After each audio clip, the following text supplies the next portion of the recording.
Sign it, Sophia. It's just paper. Just paper. I stared at the document on the kitchen counter. Our kitchen counter.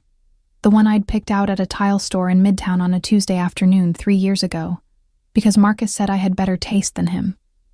And I thought about how strange it was that the end of a marriage could be reduced to 2 words. Just paper. I need a minute, I said. Marcus exhaled through his nose the way he always did when he thought I was being dramatic. He didn't look at me. He was scrolling through his phone with one hand, the other resting flat on the counter like he'd already detached himself from the room, from the apartment, from me. His lawyer had messengered the documents over that morning. Mine had reviewed them the night before and called to say everything looked fine, that it was a clean split, that I should just sign. Nobody asked how I felt about clean splits. I picked up the pen, set it back down, picked it up again. The apartment was very quiet. It was a Thursday in late October, and the city outside the window was gray and indifferent, the kind of cold that doesn't announce itself. It just settles in and stays. I'd been living out of a suitcase in the second bedroom for 6 weeks. Ever since the night Marcus came home at 2 a.m. and didn't have an explanation that held together. I hadn't cried as much as I expected to. Mostly, I'd just felt tired in a way that sleep couldn't fix. I signed my name. Both copies. Marcus said, "Thank you," in a tone that was almost professional. He gathered the papers without ceremony and left 30 minutes later with 2 suitcases and his record collection. The door clicked shut behind him. I stood in the hallway for a long time without moving, listening to the building settle around me, listening to the traffic 4 floors below. Just paper. My name is Sophia Caldwell, and I am 31 years old, and I have no idea what happens next. That was the thought I woke up with every morning for the 2 weeks that followed. My best friend Dana had offered me her couch in Brooklyn, but I couldn't bring myself to leave the apartment yet. It was mine too, technically, until the lease expired in January. So I stayed. I reorganized the kitchen.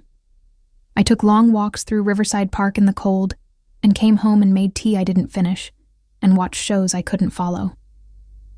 I applied for 3 jobs.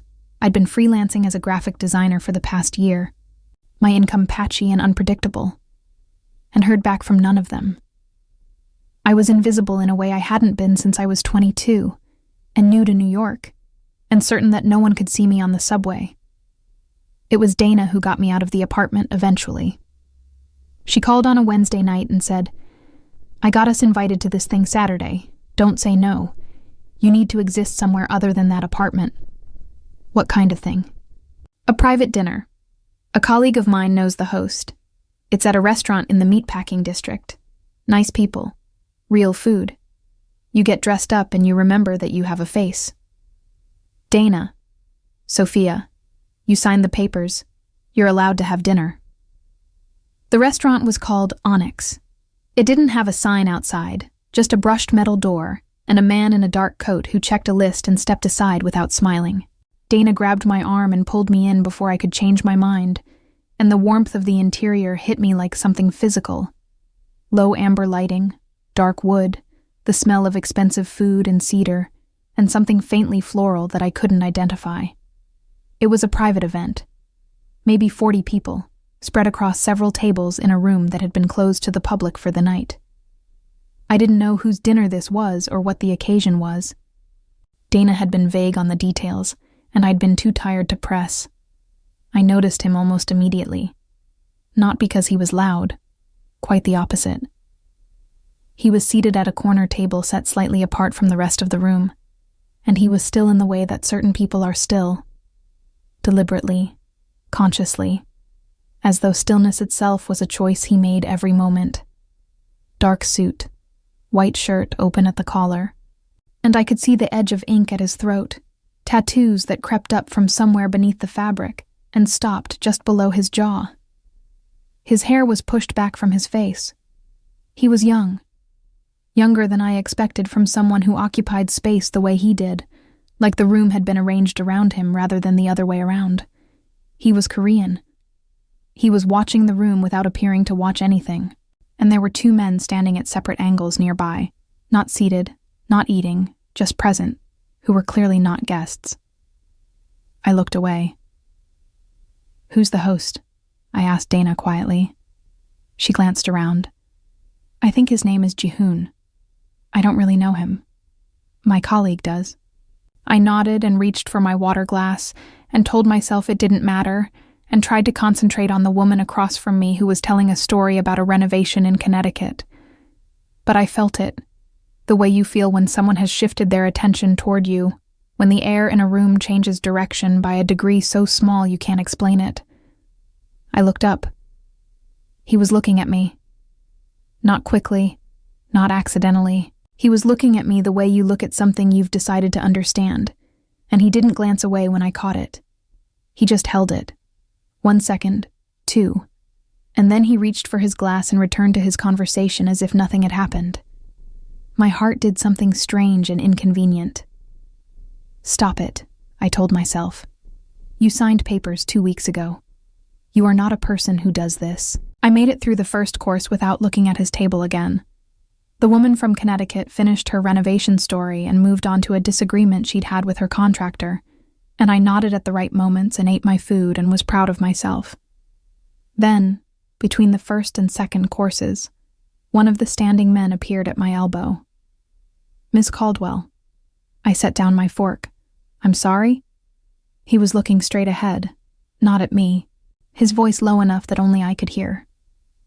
"Mr. Jihoon would like to know if your meal is satisfactory." I blinked. He would.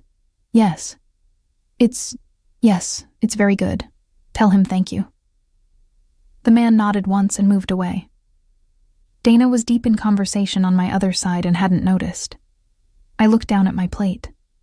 My hands were perfectly steady, which surprised me, because something under my sternum had shifted without permission.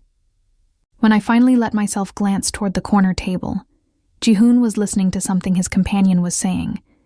He didn't look up, but the edge of his mouth, just barely, moved.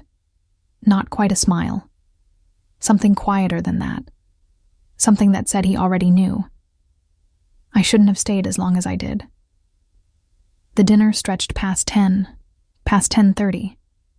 People moved between tables. Conversations loosened with wine.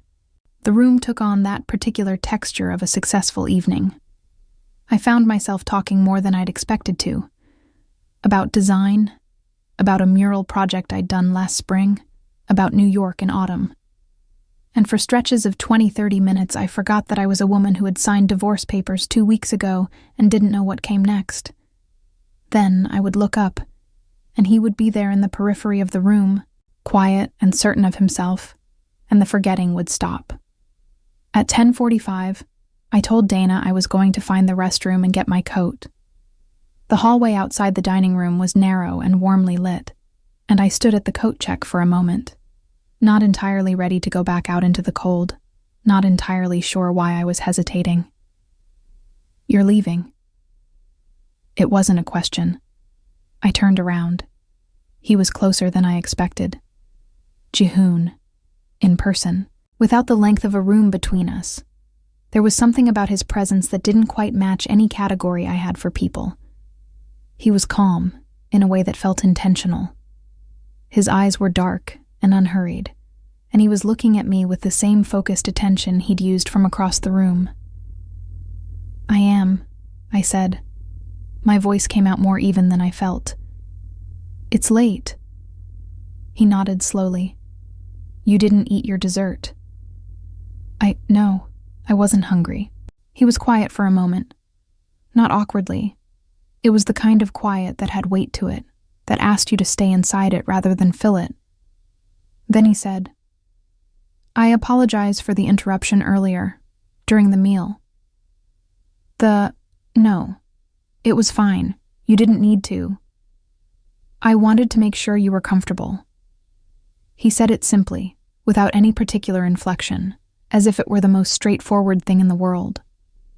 "It's my responsibility when someone is a guest." I looked at him. "I'm not your guest. I'm Dana's." Something shifted in his expression. so subtle I almost missed it. "You are in my restaurant," he said. "That makes you mine." The word landed differently than it should have. I knew he meant my guest, my responsibility. I knew that. But standing there in the narrow hallway with the warmth of the room at my back, something about the way he said it, quiet, certain, without any need for my agreement, made my breath catch in a way I couldn't entirely explain. I put on my coat. "Thank you for dinner," I said. "Sophia." I stopped. He hadn't moved. He was watching me with that same calm, that same patience. "Be careful going home," he said. It sounded like something else. I pushed through the door into the October cold and walked half a block before I realized I was still holding my breath. I didn't tell Dana what happened in the hallway, partly because I didn't know how to describe it without sounding like a woman who had been alone too long and was reading things into nothing. Partly because what was there to say, really? A man had told me to be careful going home, and I'd spent the entire cab ride back to the Upper West Side replaying 2 minutes of conversation like there was something hidden inside it I hadn't found yet. "You are in my restaurant. That makes you mine." I pressed my forehead against the cold cab window and watched the city slide past and told myself to stop. The apartment was exactly as I'd left it. The tea I'd made before getting dressed was still on the counter, untouched and cold. I poured it out, rinsed the mug, went to bed. I lay in the dark for a long time with my eyes open, listening to nothing, and at some point, I fell asleep without deciding to. I dreamed about something I couldn't remember by morning. Monday came back around the way Mondays do, heavy and unremarkable. I had a freelance project due by Wednesday, a logo set for a small restaurant group in the East Village, and I sat at my desk and worked through the morning with the focused blankness of someone who has learned to be useful even when they feel hollow. I made good progress. I ate lunch at my desk. I did not think about Onyx, or about the corner table, or about a quiet man with ink at his throat, who'd said my name like he'd known it longer than one evening. I was almost convinced I'd put it behind me by the time my phone buzzed at 2 p.m. with an unknown number. I almost didn't answer. I had a rule about unknown numbers. A rule I'd developed after Marcus and I separated and his family started calling me from various phones to ask questions I didn't have answers to, but something made me pick up. Sophia Caldwell. Not a question. A man's voice, not Jehoon's. Flatter, more formal. "Yes? I'm calling on behalf of Mr. Jehoon. He'd like to invite you to lunch this week, at your convenience. Wednesday or Thursday, whichever suits you." I sat very still. Through my window, a pigeon landed on the fire escape and looked at me with absolute indifference. "He doesn't have my number," I said. A pause that was not quite uncomfortable. "Mr. Jehoon has a way of finding things." I should have said no.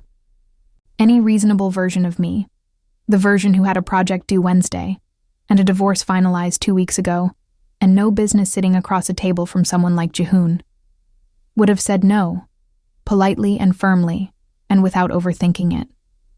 "Thursday," I said. He sent a car. I hadn't expected that. I'd dressed carefully, a dark green wrap dress I hadn't worn since before Marcus and I started falling apart, small gold earrings, my good coat, and I was standing outside my building at noon on Thursday, thinking I would take the subway when a black car pulled up and the driver said my name. The restaurant was in Tribeca, not Onyx, somewhere smaller, quieter, with no sign that I could see, and a host who simply nodded when I gave my name and led me to a table near the back. The room was almost empty at this hour. A few tables occupied by people who ate and spoke in low voices and didn't look up. Jehoon was already there. He stood when I approached the table, which I hadn't expected, and he watched me cross the room with that same unhurried attention. Up close, in the pale afternoon light, I could see more of the tattoos. They extended down both forearms, visible below his rolled sleeves, intricate and dark, and clearly not decorative in any casual sense. They looked like something earned. "Thank you for coming," he said. "Thank you for the car," I said. "You didn't have to." "I know." He held my chair, waited until I sat, then settled across from me. "How was your week?" The question was so ordinary that it threw me slightly. "Fine," I said. "Busy. I had a project deadline." "Design work?" I looked at him. "You know what I do." "I know a few things about you," he said. He picked up the menu without any particular hurry. "I hope that doesn't make you uncomfortable." "Should it?" He considered that. "Probably," he said, almost to himself. Lunch lasted 2 hours. That was the thing I couldn't fully account for afterward. Not the car, not the restaurant, not the fact that a man I'd met once at a private dinner had looked me up and sent someone to call me. What I couldn't account for was the 2 hours. How easily they passed. How halfway through the meal, I stopped counting the things I didn't know about him and started just listening. He didn't talk about himself directly. He talked around the edges, about the city, about a building in Koreatown he'd visited when he first came to New York at 19 that no longer existed, about the specific quality of light in October that he'd decided years ago was the only thing he genuinely liked about autumn. He asked questions that were precise and unhurried, the kind of questions that made you feel like your answer actually mattered to the person asking. He asked about my work, about where I'd grown up. I said Atlanta, and he said he'd been there twice and found it greener than he expected. He asked about the mural project I'd mentioned at dinner, and I found myself describing it in more detail than I usually did. The way the wall in Harlem had been uneven, and the scaffolding had shifted twice, and the whole thing had taken a week longer than planned. And he listened with his hands folded on the table and didn't reach for his phone once. He did not ask about Marcus. He did not ask why I'd seemed subdued at Dana's dinner, or what kind of tired I'd been carrying around since October started. But at one point, when I'd trailed off mid-sentence while talking about a design project I'd abandoned last spring, he said quietly, "You don't have to explain the pauses." I looked up. "What?" "When you stop mid-sentence, you look like you're apologizing for it." He tilted his head slightly. "You don't have to." I didn't know what to do with that. I picked up my water glass and set it back down and looked out the window at the street for a moment, at the people moving past in coats, at the ordinary Thursday afternoon. "I've been in my head a lot lately," I said finally. "I noticed." "At the dinner?" "Yes." "I thought you weren't paying attention to me." "I was paying attention to everything," he said simply. "I always am." He walked me out at the end. On the sidewalk, the cold had sharpened since noon, and I pulled my coat tighter. The black car was already waiting. I hadn't seen anyone call it, hadn't seen any signal pass between Jihoon and anyone else. But there it was. A man materialized at a respectful distance on Jihoon's left. One of the same men from the dinner, I thought, though I wasn't certain. "I'll have you taken home," Jihoon said. "I can take the subway." "Sophia." He said it the same way he had in the hallway at Onyx, quietly, without pressure, but with a certainty that made argument feel beside the point. His eyes met mine and stayed there. "Let me do this." I let him. I was almost at the car when he spoke again. "There's an event Friday evening, private. I'd like you to be there." I turned around. He hadn't moved. He was standing on the sidewalk in his dark coat, hands loose at his sides, entirely still against the movement of the street around him. "What kind of event?" I asked. "The kind where I would prefer to have you nearby," he said. There was nothing flirtatious in it. It was a statement of fact delivered in the same register he used for everything. Level, honest, certain. Like he had considered it and arrived at a conclusion, and saw no reason to be indirect about it. It should have alarmed me. Any sensible reading of the situation said I should have smiled politely and declined and gotten in the car and not looked back. "Okay," I said. He nodded once. The car door opened. I got in.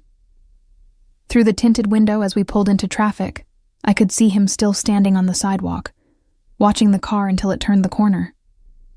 He didn't take out his phone. He didn't speak to the man beside him. He just watched, with that particular stillness of his, like watching was its own form of presence. I sat back against the seat and pressed my hands together in my lap and thought, Sophia, what are you doing? But I already knew I was going on Friday. I'd known it the moment he asked. That evening, Dana called. How was Thursday? She said, which meant she knew about Thursday, which meant I was going to have to explain something I hadn't finished explaining to myself yet. It was fine, I said. Sophia. It was just lunch, Dana. A pause. Do you know who he is? I looked at my ceiling.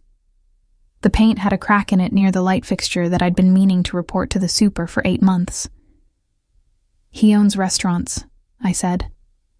Among other things. Her voice had shifted. Careful. The way Dana got when she was choosing words. He's not just a businessman, Sophia. The people he's connected to. I know, I said. And I did know.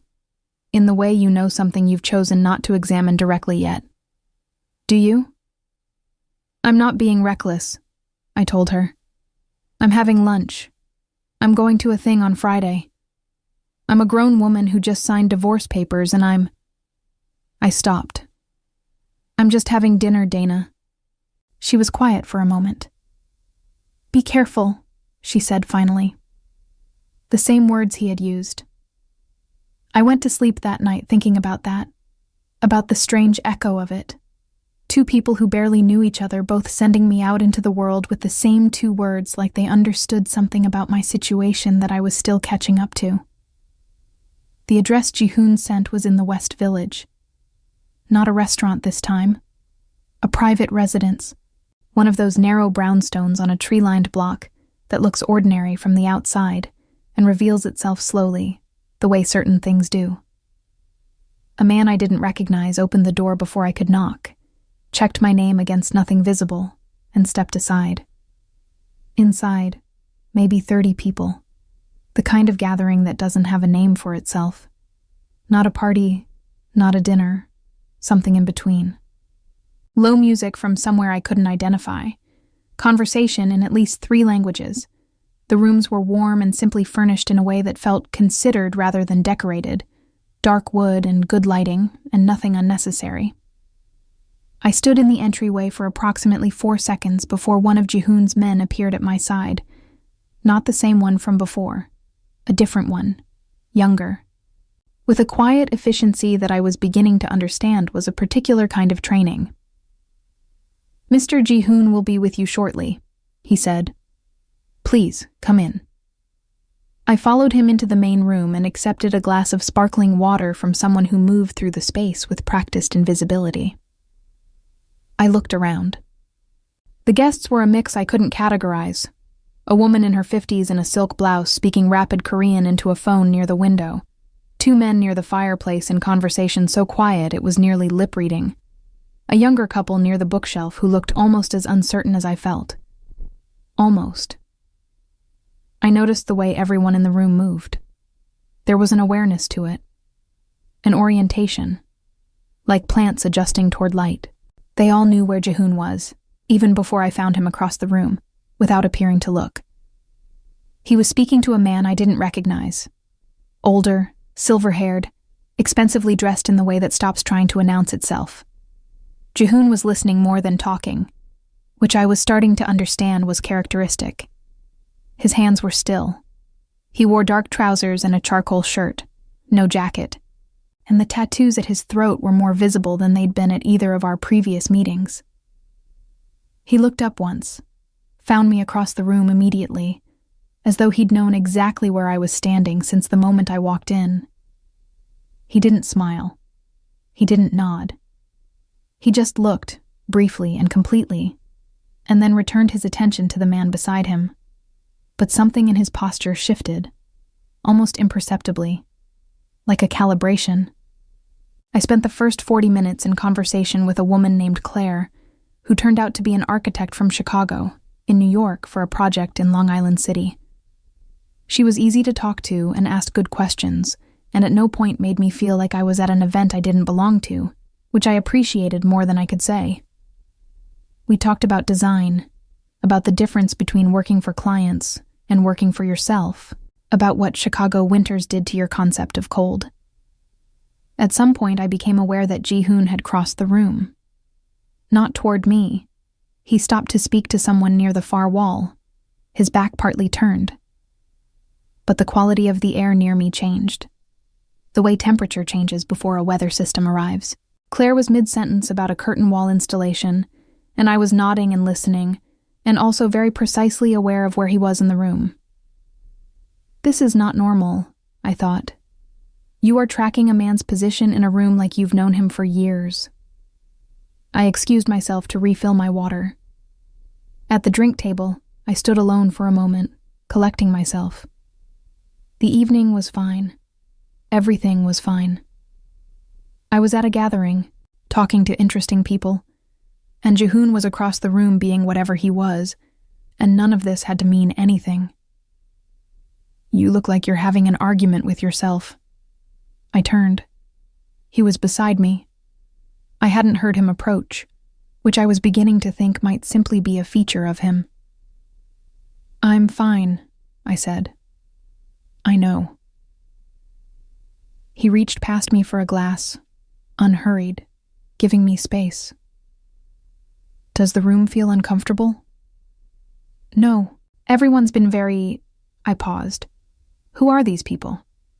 He considered the question with the same weight he gave everything. Associates, he said. Some old, some new. People it's useful to know. And me? He looked at me then, direct, the way he always was. You are not useful, he said. You are here because I wanted you here. The distinction landed somewhere in my chest and stayed there. I looked down at my water glass. That's a strange thing to say. Is it untrue? I didn't answer that. He didn't push. We stood side by side at the drink table for a moment, and it struck me how comfortable the silence was, how it didn't demand anything. Then a man appeared at Ji-hoon's shoulder. One I hadn't seen before, broad and tense in a way that communicated urgency without a word, and said something low in Korean. Ji-hoon's expression didn't change, but something behind his eyes shifted. Excuse me, he said to me. He touched the back of my hand once, barely, a single point of contact, there and gone, and followed the man through a doorway I hadn't noticed before. I stood where I was, my hand feeling oddly warm where his fingers had been, and thought about the fact that I hadn't flinched. He was gone for 20 minutes. In those 20 minutes, I discovered 3 things. The first was that the room adjusted itself around his absence. Conversations became fractionally louder, people moved differently, as though a gentle pressure had been removed.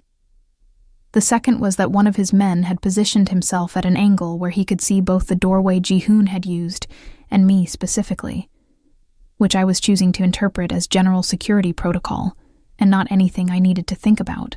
The third was that a man named Derek, someone's +1 who had been circling the perimeter of conversations all evening, had decided this was his opportunity to come introduce himself. He was pleasant enough on the surface, mid-30s, confident in the practiced way of someone who mistakes fluency for depth. He asked what I did, then talked over my answer to tell me about his own career in finance. He asked if I was there with anyone, and when I said it was complicated, he smiled like that was an invitation. He was standing about 6 inches closer than necessary. I was working out how to extract myself without being rude when I felt it, that specific shift in the room's atmosphere. I looked up. Ji-hoon was back. He'd come through the doorway quietly, the way he did everything, and he was standing perhaps 15 feet away. He was looking at me. Or more precisely, he was looking at the space between me and Derek, at those 6 unnecessary inches. with an expression that had not changed in any technically visible way, but that made the back of my neck prickle. Derek was still talking. Something about a trip to Singapore. One of Jehoon's men materialized beside Derek and said something quiet. Derek blinked, excused himself with visible confusion, and drifted away. Jehoon crossed the room to me. He moved without hurry, but he arrived quickly, which was a thing I'd noticed about him. His pace never seemed urgent, but it covered ground. "Everything okay?" I asked. "Yes." He positioned himself beside me, facing the room. "Were you comfortable?" I glanced at where Derek had been. I was managing. "I know." A pause. "I prefer you not to have to manage." I looked at him. There was nothing aggressive in his face. Nothing that would read to an outsider as anything other than calm conversation. But there was a deliberateness to his presence beside me now. A closeness that was just inside the boundary of professional, that made something in me want to lean into rather than away from. "You can't just..." I started, then stopped. "Can't just what?" I didn't finish the sentence. The truth was, I didn't know what the end of it was. Can't just appear whenever someone stands too close to me? Can't just position yourself as though you have some claim on my comfort? Except that both of those things had happened, and I hadn't moved away, and I wasn't sure I wanted to. "Nothing," I said. He accepted that without comment. At the end of the evening, when guests had thinned to a handful, Jehoon sat beside me on a small sofa near the bookshelf and asked me about Atlanta. Not in a way that felt like small talk. In the specific way he had, like he'd been holding the question for the right moment. I told him about growing up there, about my mother's garden, about the particular way southern summers felt when you were a child, and time moved differently. He listened the way he always listened, with his full attention, not performing interest, but simply having it. At one point I said, "You never talk about yourself." And he said, "I talk about plenty." "You talk around things," I said. "It's not the same." He tilted his head slightly. The lamp beside us caught the edge of his jaw, the dark line of the tattoo at his throat. "What do you want to know?" he asked. It was a genuine offer. I could feel that. But I also understood somehow that whatever I asked had to be worth asking. That he would answer it honestly, and that the honest answer might be something I couldn't unhear. I thought about it. "Do you ever get tired of it?" I said, "being the person everyone else orients around?" He was quiet for a long moment. The last two guests were saying their goodbyes near the door. His men moved like shadows at the edges of the room. "Yes," he said. Finally, quietly, like it had been waiting somewhere to be said. I nodded. I didn't push further. But something had shifted in the air between us. Some small wall had come down without ceremony, and neither of us mentioned it. The car took me home at midnight. I sat in the back seat and looked at the city and thought about that one word, the weight it had carried, the way his voice had changed. Barely, only slightly, when he said it. Yes. Like I was the first person who had thought to ask. I woke up Sunday morning to 3 missed calls from a number I didn't recognize and a voicemail that made my stomach drop. It was Marcus's voice. Not angry. Worse than angry, actually. Controlled. The voice he used when he wanted something and had decided exactly how to ask for it. "Sophia, I need you to call me back. There's something we need to discuss about the apartment.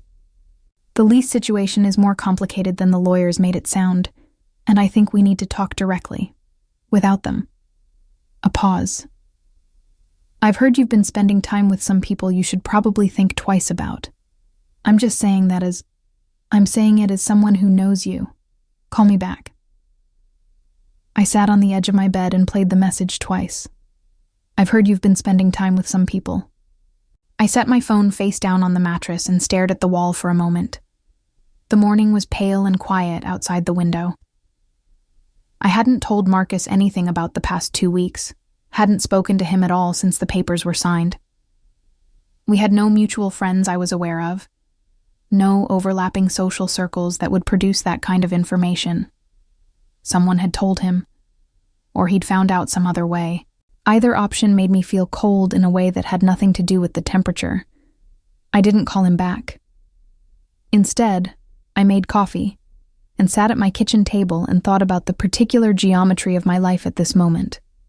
The signed divorce papers, the half-empty apartment, the freelance work that kept me anchored when nothing else did, and Jehoon, who existed in a category I didn't have a word for yet.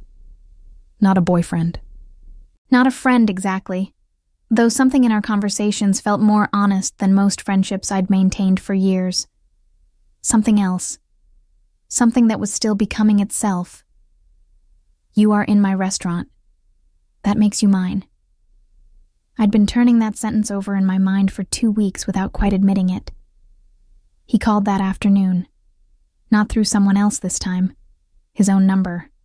Which I recognized now because I'd saved it after the second lunch, and then felt strange about having saved it, and then decided that was a feeling I could examine later. "Are you free tomorrow?" he asked. "I have work in the morning," I said. "Why?" "I have to go to Chicago Tuesday. I'll be back Thursday." A brief pause. "I wanted to see you before I left." Something about the plainness of it. Not a pretense, not a social nicety. Just I wanted to see you. Made my throat feel strange. "Okay," I said. "Tomorrow afternoon. I can be done by 2. I'll send the car. Jehoon." I stopped, reconsidered, went ahead. "You don't have to send cars. I'm capable of getting places." "I know you are." He said it without concession. "I'll send the car." I gave up. "Fine." He took me to the High Line, which surprised me, because nothing about Jehoon read as someone who walked through public parks on Monday afternoons.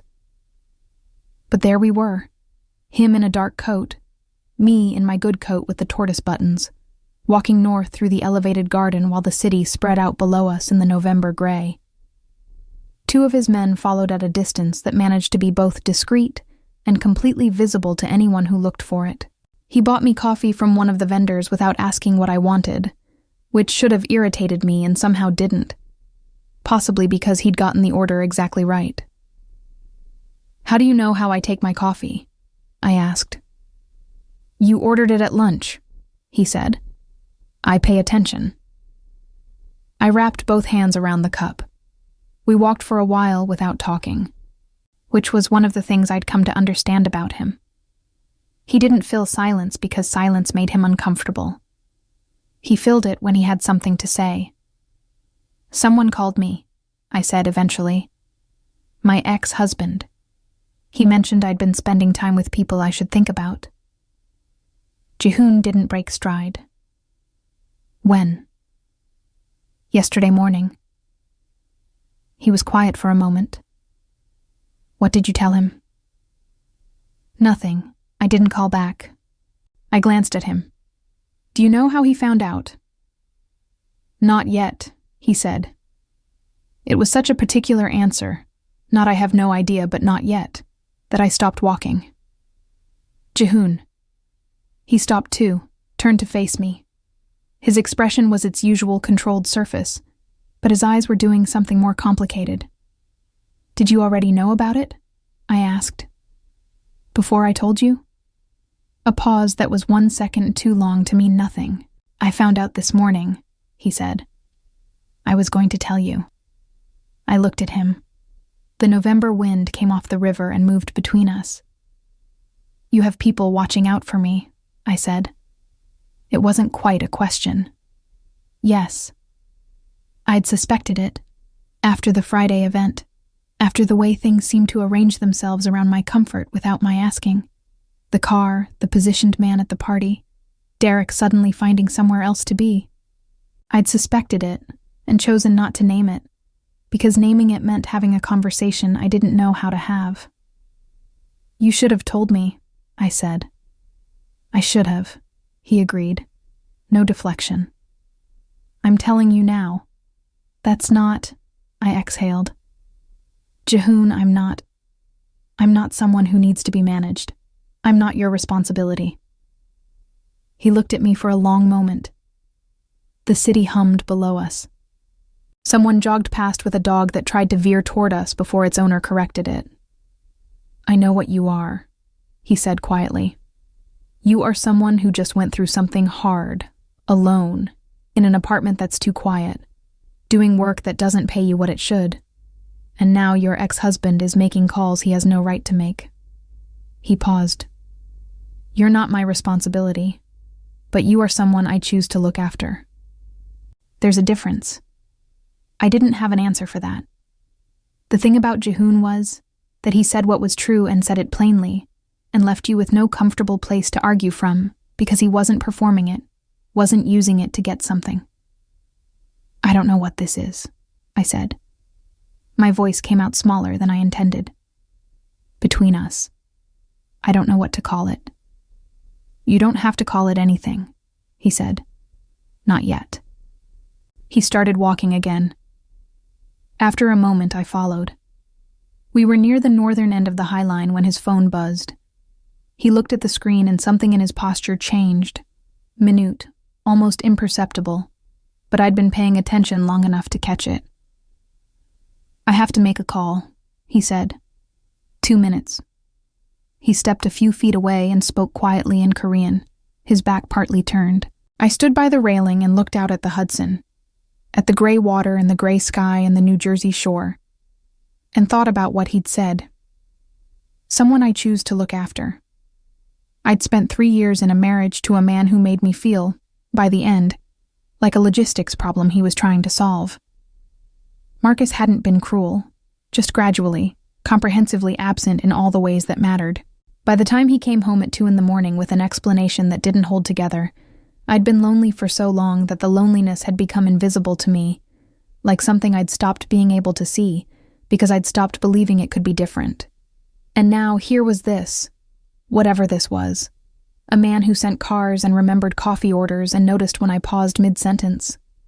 A man with tattoos on his throat, and armed men who followed at a respectful distance, and a phone call he needed to take in Korean on a Monday afternoon. A man who scared me slightly and made me feel, confusingly and against my better judgment, safer than I had in years. I heard his footsteps before he returned to my side. Everything okay? I asked. There's a situation in Chicago, he said. I need to leave tonight instead of tomorrow. Oh. I turned from the railing. How long will you be gone? 4 days, maybe 5. He studied my face. I'll be in contact. You don't have to, Sophia. Something in his voice had shifted slightly, the particular note of his patience meeting the edge of its limit. Stop telling me what I don't have to do. I blinked. It was the closest he'd come to sharp, and even that was relative. His voice had barely risen, barely changed. But it landed. Okay, I said.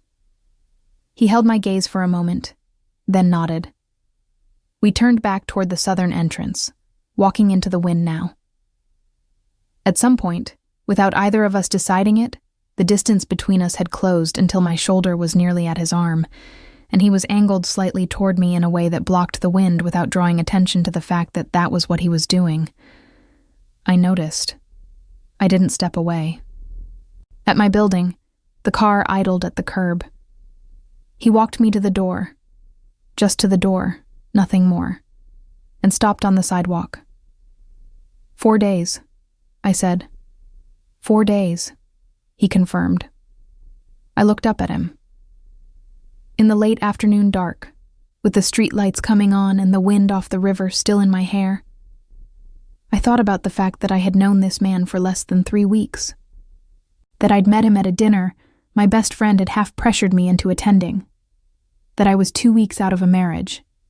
That everything about the circumstances of Jehoon's life pointed firmly toward the category of things Sophia Caldwell should not walk toward. and I thought about the way he'd said yes that night at the West Village brownstone, with the weight of someone who'd been waiting to be asked. "Be safe," I said. His expression did that almost imperceptible thing. The one I'd started to understand was the closest he regularly got to an unguarded moment. "I'll send the car Thursday morning," he said. "If you'll come?" "I'll come," I said. He nodded once. I went inside. I made it all the way to the elevator before I let out the breath I'd been holding. The doors closed. I looked at my reflection in the brushed metal. A woman in a good coat with coffee-warmed hands and something happening in her expression that she wasn't ready to name. My phone buzzed. A text from the unknown number that was now saved in my contacts. "Lock your door." I read it twice. Then I laughed. Actually laughed quietly, alone in an elevator. For the first time in longer than I could remember. I texted back. "I always lock my door." His reply came before the elevator reached my floor. "I know. I'm telling you anyway." Thursday came back slowly. The 4 days without him were strange in a way I hadn't anticipated. Not unbearable, not dramatic, just noticeably different from the 4 days before I'd met him. Like a room where someone had moved the furniture back to where it originally was, and you kept reaching for things that were no longer where your hands expected them to be. He texted once each day. Not long messages, brief, precise, the way he did everything. Tuesday. Chicago is colder than New York. Eat something that isn't coffee. Wednesday just, still here. Thursday morning before I was even fully awake. Cars coming at 10. I read that last one twice in the gray morning light, still under my blankets, and thought about the fact that I was smiling at my phone like someone who hadn't learned anything from the last 3 years of her life. Then I got up and got dressed anyway. The car didn't take me to a restaurant. It pulled up to a private terminal at JFK that I hadn't known existed, a separate entrance from the main airport, understated, the kind of infrastructure that announces itself only to people who already know to look for it. My heart did something complicated when I understood what I was looking at. A man opened the car door. "Ms. Caldwell, Mr. Jihoon is waiting." I stepped out onto the tarmac. The plane was small by commercial standards and enormous by every standard that applied to my actual life. A private jet, white with dark detailing, steps already extended. And at the bottom of those steps, hands loose at his sides, watching me cross the distance between us with that familiar, unhurried focus, was Jihoon. He looked tired, not in a way that diminished him, in a way that made him look, for the first time, genuinely human. There were faint shadows beneath his eyes, and his jaw was set slightly differently, like he'd been holding something in place through sheer discipline for 4 days. And the discipline was still running, but the cost was visible. "You're back," I said, when I reached him. "I'm back," he said. We stood there for a moment on the tarmac, with the November wind moving between us and the plane at his back, and the whole ordinary world at mine. And I thought about how surreal it was, how completely outside any life I had ever imagined for myself. A woman from Atlanta with a dissolved marriage and a freelance design career, standing on a private airstrip at JFK because a Korean mafia boss had texted her to eat something that wasn't coffee. "You didn't tell me you were flying me somewhere," I said. "I'm not. I just landed." Something shifted in his expression. "I wanted you here when I got back." Oh, I felt that everywhere. He had a car take us to a hotel in Midtown. Not to a room, but to a private dining area on the top floor that had clearly been reserved for us, a small table by a floor-to-ceiling window with the city spread out below in the late morning light. His men were there, arranged with their usual invisible efficiency, and a server appeared and disappeared without being intrusive. Jihoon ate like someone who hadn't had a real meal in 4 days, which I suspected was accurate. I ate too, and we talked. And the conversation moved the way it always did with him. Not linearly, but in a way that covered ground without you noticing how much until you looked back. He told me, in careful pieces, about Chicago. Not specifics. Never specifics. But the shape of it. A negotiation that had gone sideways before it went right. Someone who owed someone something that had become complicated over time. He spoke about it the way you speak about something you're choosing to translate into language that won't alarm.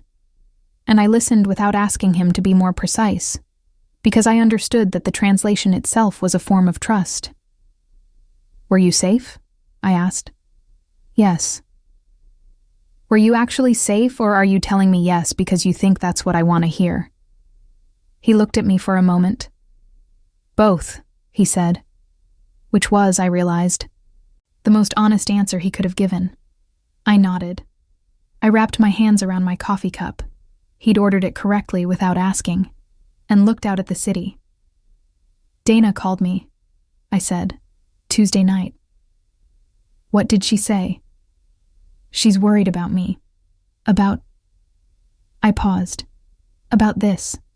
He didn't respond immediately. He set down his fork and looked at the table for a moment, and I had the sense of someone choosing their next words, with the care of someone who understands that the wrong ones can't be taken back. She's right to be concerned, he said finally. I looked up. That was not what I'd expected. I'm not a safe person to be close to, he said. It wasn't self-pity. It was stated fact, the way he stated everything. The people around me carry risk. That risk extends to anyone I'm associated with. You know this. I know this, I said. And Marcus making that call. He stopped. That's not the last time something from my world will reach yours, if this continues.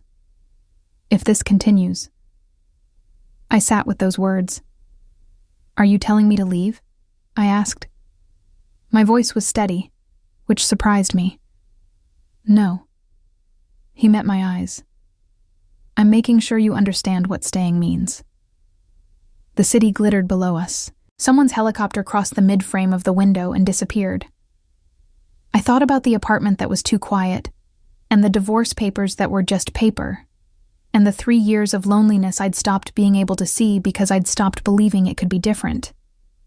I thought about an elevator and a text message and laughing alone for the first time in longer than I could remember. I'm not the same person I was a month ago, I said slowly, working it out as I spoke. I don't mean because of you. I mean I was already changing. The divorce, the time alone. I'd already started becoming someone I didn't fully recognize. I paused. But being around you, it's like that person has more room to exist. Jehoon was very still. I'm not naive, I said. I know what you are. I know what this costs. I looked at him. I'm still here. He held my gaze for a long moment. Then he said, there are things I can't change about my life. I know. And things I won't apologize for. I know that too. A pause. But there are things I can control, he said. What happens to you? Who gets close to you? Whether you are protected. His voice had dropped slightly, and there was something in it that I hadn't heard before.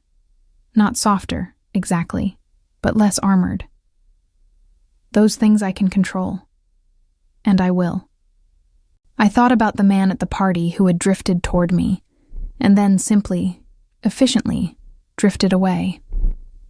I thought about the text, lock your door, and the 4 texts over 4 days from Chicago, each one brief and precise, and somehow carrying the full weight of someone thinking about you. I thought about him standing at the bottom of those airplane steps, tired and set-jawed, watching me cross the tarmac like I was something he'd been waiting on. Okay, I said. He reached across the table and covered my hand with his, not grasping, not dramatic, just his hand over mine, present, certain. His thumb moved once across my knuckles, a small motion that contained everything neither of us had said yet, and then he was still. We stayed like that for a while. 2 weeks later, Marcus's lawyer sent a letter about the lease. It arrived on a Tuesday, and I read it standing at my kitchen counter and felt, for the first time, genuinely nothing about it. Not relief exactly, just distance. The particular kind that comes when you realize that something which used to fill your entire sky has reduced itself to its actual size without you noticing when it happened. I called my own lawyer, handled it, hung up. Then I called Dana. "I'm okay," I told her, before she could ask. "I want you to know that. I'm not being reckless, and I'm not losing my mind. I know what I'm doing." "Do you?" she said. I looked around the apartment, the one that had felt like someone else's life for months, the 2 quiet rooms, the cup I'd stopped finishing. Outside the window, the city was doing what cities do, indifferent and continuous. "I know what the risks are," I said. "I know what I'm walking toward. And I'm not walking toward it because I'm broken, or lonely, or because I don't know better." I paused. "I'm walking toward it because for the first time in a very long time, something feels real." Dana was quiet for a moment. "Just be careful," she said, finally. The same words. Everyone's same words. "I will be," I told her. That evening, Jihoon came to my apartment for the first time. He knocked, actually knocked, which I found unexpectedly touching. And I opened the door, and he stood in my entryway in his dark coat and looked around at the space with those attentive eyes, taking in the design prints I'd tacked to the wall, and the books stacked sideways where the shelf ran out of room in the kitchen where I'd finally started finishing my tea. He didn't say anything for a moment, just looked. Then he looked at me, and something in his face was the closest thing to open I had seen on him. No armor, no calibration, no careful measurement of words. "This is yours," he said. "It is," I said. He nodded once, as if that confirmed something important. I stepped back and let him in, and the door closed behind him, and the apartment that had been too quiet for months settled around us both. And for once, the silence didn't ask me to fill it. It just held us there. And that, more than any word either of us had said, more than any choice I could name or defend or explain to someone standing outside of it, that was the thing that finally felt like beginning.